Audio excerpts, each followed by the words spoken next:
Official statement of the civil society leaders following our annual leaders retreat that was held from the 14th of December to 15th. The annual civil society leaders retreat took place at the Source of the Nile Hotel, Jinja, Uganda, from December 14th to 15th, 2021. This is an annual event that provides us with the opportunity to reflect on the state of civil society in Uganda and the African continent, as well as trends in governance, accountability, and service delivery in our country. It is therefore in this regard that we wish to address the country on the following 4 issues. Number 1, the state of civil society in the country and continued harassment of civil society organizations. The 2021 retreat took place at the backdrop of escalating attacks on pro-democracy, human rights, and accountability NGOs.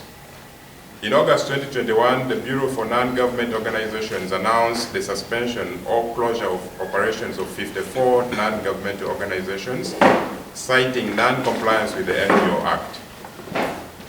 Since the Bureau announced its actions against these organizations, several attempts have been made to resolve any outstanding issues regarding non-compliance, but the suspension remains in place despite many of the affected NGOs making submissions of the required documentations. It is also unfortunate that government has failed in its cardinal responsibility to ensure that the NGO Bureau is fully constituted with a functional board and tribunal as envisaged by the applicable law.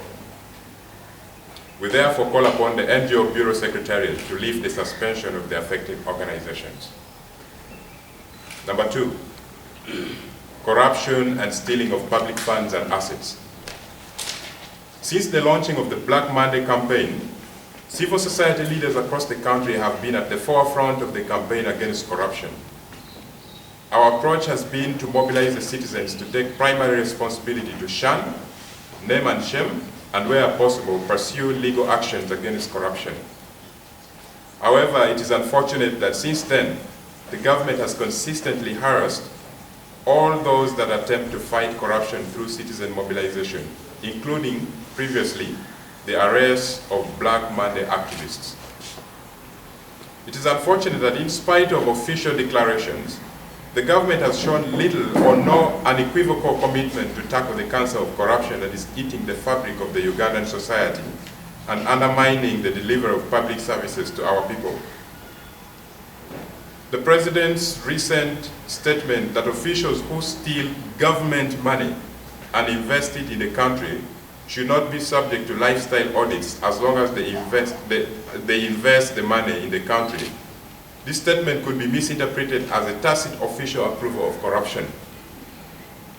Corruption of all forms does not only distort public policy and undermine service delivery. It is also a direct affront on our value system as a country. Number 3, service delivery. We applaud every effort by government to improve the delivery of public services in the country. Effective service delivery is important in inspiring civic participation and ensuring that Ugandans live a dignifying life.